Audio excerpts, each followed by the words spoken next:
All right, hello OAS family. It is time for another book review, and today we are reviewing a book called Drawing Little Birds by O-shi Yang. So before we get into the details of this book, I want to talk a little bit about the general statistics. It is a very common size for these Asian art books. It is 8¼ inches wide by 11¾ inches tall. It has approximately 129 pages, and it has text in Chinese and English. So to sort of broadly put this book in context, I received a customer inquiry specifically about Chinese bird painting, and the gist of the email was, I'm looking for a book on Chinese bird painting that isn't so overwhelming.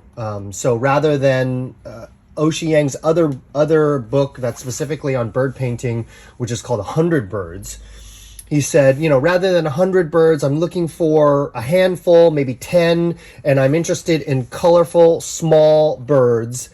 And I thought, wow, what he's describing is exactly this book. So we're going to get into the specifics. If you don't know O-shi Yang, she is a Lingnan style artist and was very well known, but doesn't have a very significant modern presence. Like, she doesn't really do a lot of social media, and her information on the web is definitely outdated. But she is an exceptional artist, and we want to bring her back into the spotlight and into the awareness of people who are appreciators of Asian art, because I think she is a unique artist and probably uniquely suited as being kind of an ambassador to the Lingnan style. She is definitely a Lingnan artist, but her style is very accessible, in my opinion. And so, you'll see that as we get into this book. So here is the introduction, and you can see there's 1, 2, 3, 4, 5, 6, 7, 8, 9 birds covered in this book. And interestingly enough, one question, I guess that would be an obvious question, is if I own 100 birds, is there any duplicated content in this book? So what I would say is there are quite a few of the same birds that are covered in this book, because, obviously if you're going to do 100 birds, you're going to cover, the 9 that are in here.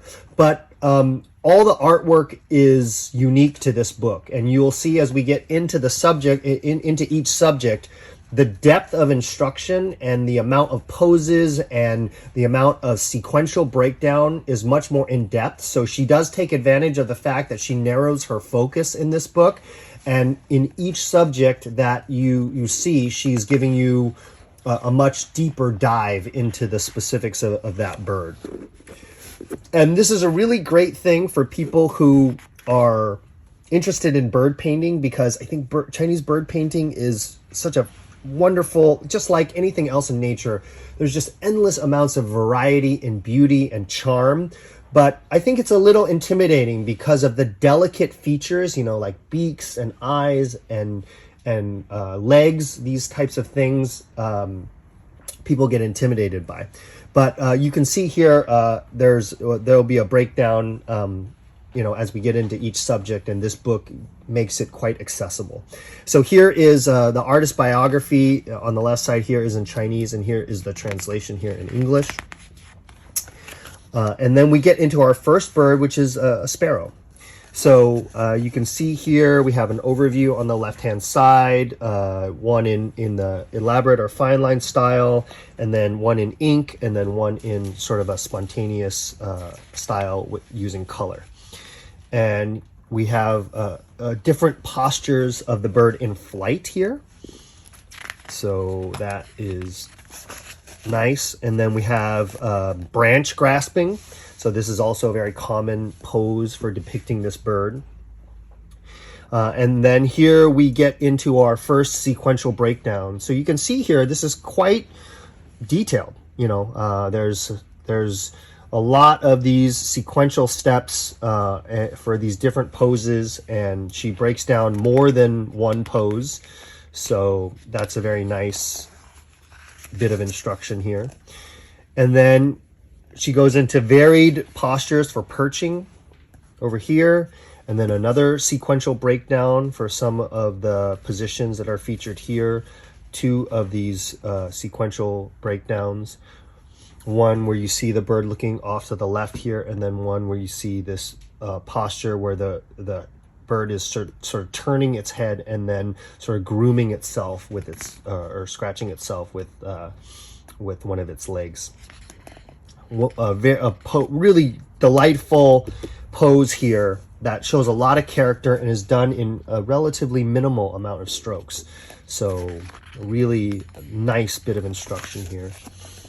All right, and you can see here we have pages and pages that are focused on this sparrow. So it's really really speaks to the format of this book. So we have a bird searching for food here, and then another sequential breakdown about sort of this bird, which is looking straight on, and then this one is just kind of like calling or singing here. And then we got three different postures of sort of flight or fluttering wings, and then two sequential breakdowns for like different styles of flying. So this is sort of like as it's going forward and sort of maybe gliding, and then this is sort of like braking as it's, you know, either jumping and flaring, which you see quite often, or this is also a position where the bird is about to land. Now we get into features of the sparrow in final compositions. So you can see here, not only are there instructions, but there's also this inspiration section. And this is a format that's mirrored for the rest of the 8 birds that are covered here. Sort of 2-panel that has a lot of birds sort of perching among this wisteria vine. All right, so then now we get into our second bird, which is the Chinese bulbul. And you can see the format again being echoed here, where we have showing various postures and then a sequential breakdown here. So we have a 7-step breakdown. So that's our most detailed one yet shown. And then sort of preening and chirping postures, and then another sequential breakdown.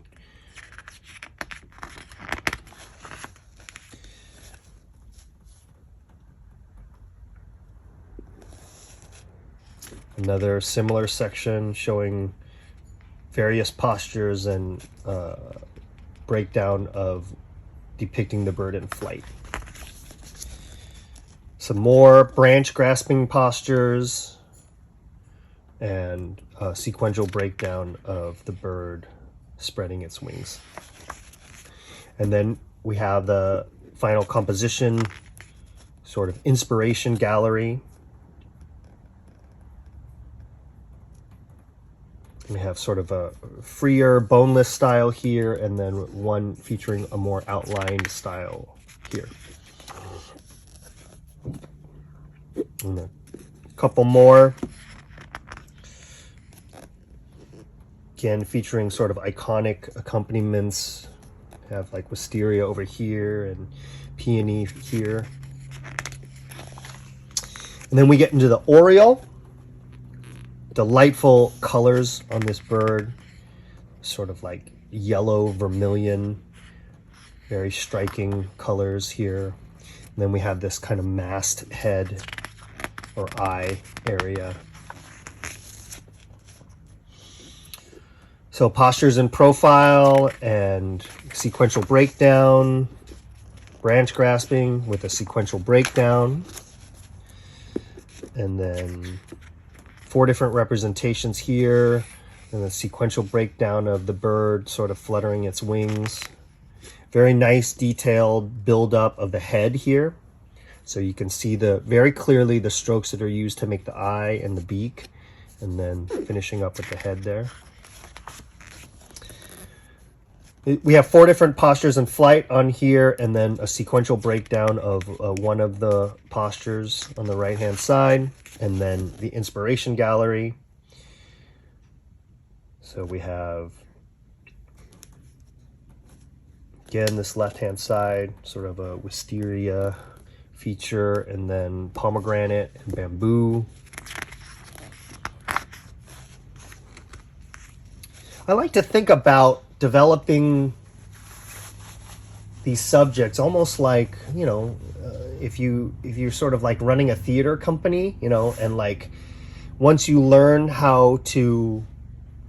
develop your expertise for depicting a certain subject, like this Oriole, for example, that becomes like an actor now, that you can have star in all these different stories, and each painting is like a little story. And once you develop your ability to sort of and your confidence of depicting this Oriole, then it opens up this whole world of stories that you can tell, sort of starring this Oriole.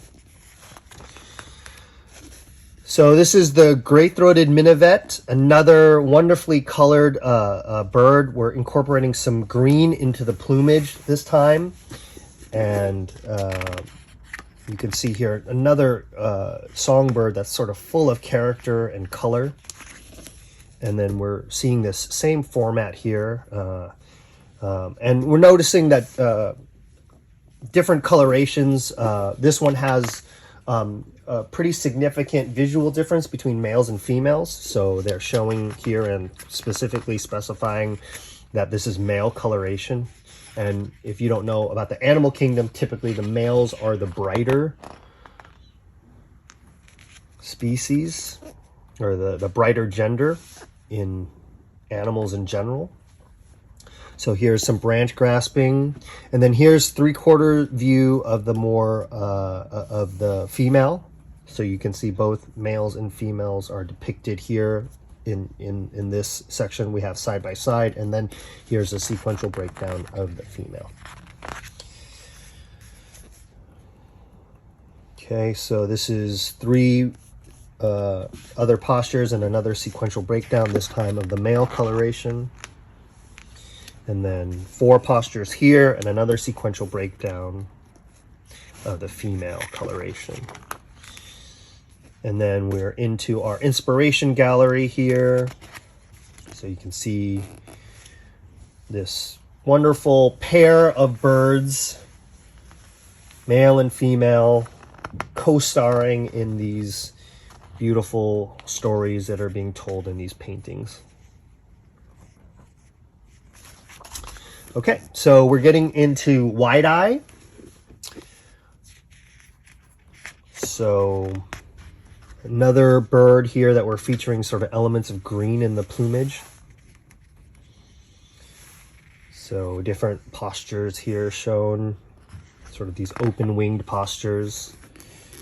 And then this is more like closed wing perching postures, sequential breakdown here. Nice clear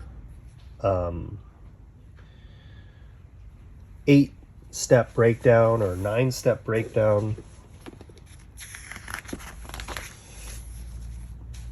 And then these are various standing postures, again with a couple separate sequential breakdowns. And then this is a section that's sort of illustrating kind of the eye shape and how to depict kind of a unique eye shape.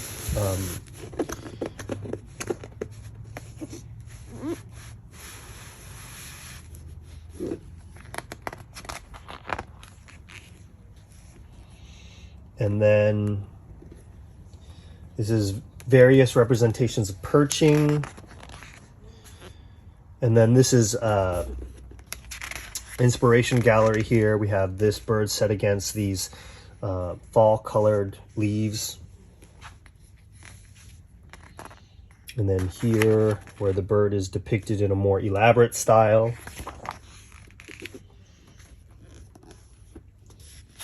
And 3 more final compositions. It's really neat, this very unique eye coloration where I have these white accents around the eyes. So now we're getting into Java Sparrow. So we have these different colorations, or showing off colorations with some blue on the back there and shades of green on the side. And then here's a gallery of these back-facing postures. And then here is a gallery of branch grasping, and then perching in various branches. Here's a sequential breakdown here. And then standing postures here on the left hand side, and on the right hand side we have perching on the same branch done in this sequential breakdown. Really kind of interesting challenge, but so full of character when you have these forward facing, you know, where the bird seems to be looking directly at you. Really unique posture to learn, and is a delightful one. So here on the left hand side we have different flight postures, and then a sequential breakdown of one of them here. And then this is the white Java Sparrow, so different color variant. Nice showing the technique for depicting a white animal against a white piece of paper. So you can see that she's using white here to do some accents, but she's also utilizing the white of the paper for also different suggestions. And then we get here into the inspiration gallery, final compositions. So we have some snow white birds against these orange maple leaves, then a couple of the regular colored variety here.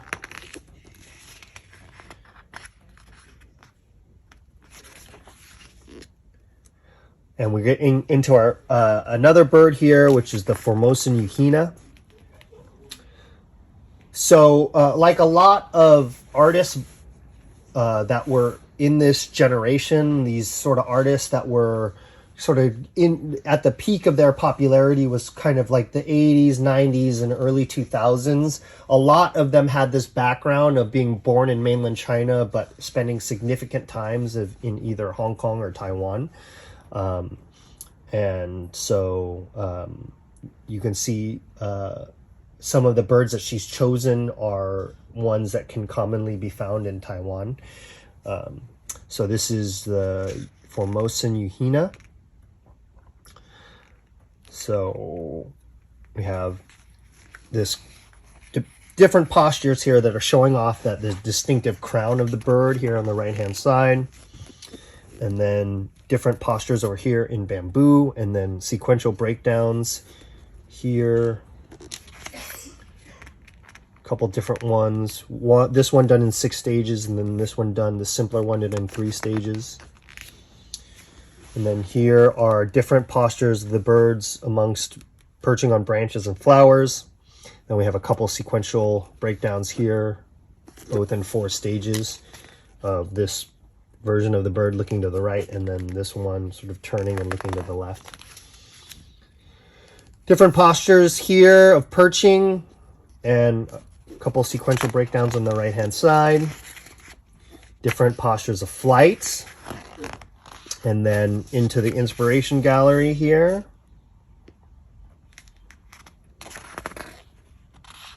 Such exceptional final work that's being shown here. So I like it when the books strike a balance between instruction and inspiration, and I think this book has a nice balance. So this is a very common bird next, kingfisher. So this is a delightful small bird with very unique behaviors and very face and beak and features that are full of character and wonderful colors. So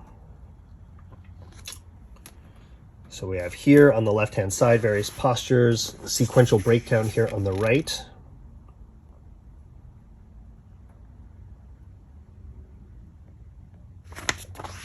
And then on the left we have one that's sort of highlighting these dots that are on the head of the bird. And then a couple sequential breakdowns here on the right. One that has this sort of dominantly ink rendering, and then this other one that is showing a little bit of splashes of color. And then various postures of flight for the kingfisher, and a couple sequential breakdowns on the right. And then, of course, because this is a bird that feeds off of fish, it's a good idea to depict its eating behavior. And you can see here a couple different instances where you can see that the bird has caught a fish, and then a sequential breakdown that talks about how to depict one of those poses. And then we get into the inspiration gallery here. It's dominantly ink rendering on the left hand side. On the right hand side we have a very wonderful scene that's set against like a complete background of this lotus in the background, this white lotus, and then with the elaborate style of a kingfisher shown in the foreground. Very simple but lovely composition here on the left, and on the right hand side once again we see the bird perching on a lotus stem. All right, we're getting into swallow now. So a couple various poses here, both on the left and the right. And very good time because we're transitioning from winter into spring now, and swallow is one of the harbingers of spring. So it's a very good time now to be focused on birds. So we have different postures and poses here, and then different perching poses here. And this is a really high sort of character pose of this sort of like cleaning behavior where the bird turns its head and starts to groom itself. And you can see here it's depicted while it's preening. And then these sort of silhouettes in flight, various poses, and here's a sequential breakdown in 6 steps. And then more flight poses here, and then another couple sequential breakdowns, one in these 3 stages, and then this one which is in 4.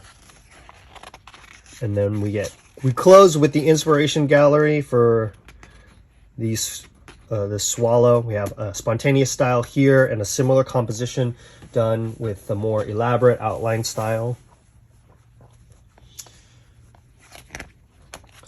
And that is it. So we do have limited supplies of this book, and you know, I don't know if those of you are aware, but right now there is a lot of supply chain chaos because of COVID shutdowns in China. So if you want to order this book, I would do it sooner rather than later, because once it sells out, it will be a little while before we can get it back in stock again. But it is a relatively unknown book from O-shi Yang, and I think it's an exceptional one. I think it's as good as any of her other books, but it's sort of hyper-focused on just birds. And so I think her skill as an artist and her passion for teaching are both shown quite well and represented in this book. So thank you for watching. If you want to know more about this book, you can go to our website at orientalartsupply.com. Make sure you like and subscribe this video for more content like this. And as always, we wish you happy painting.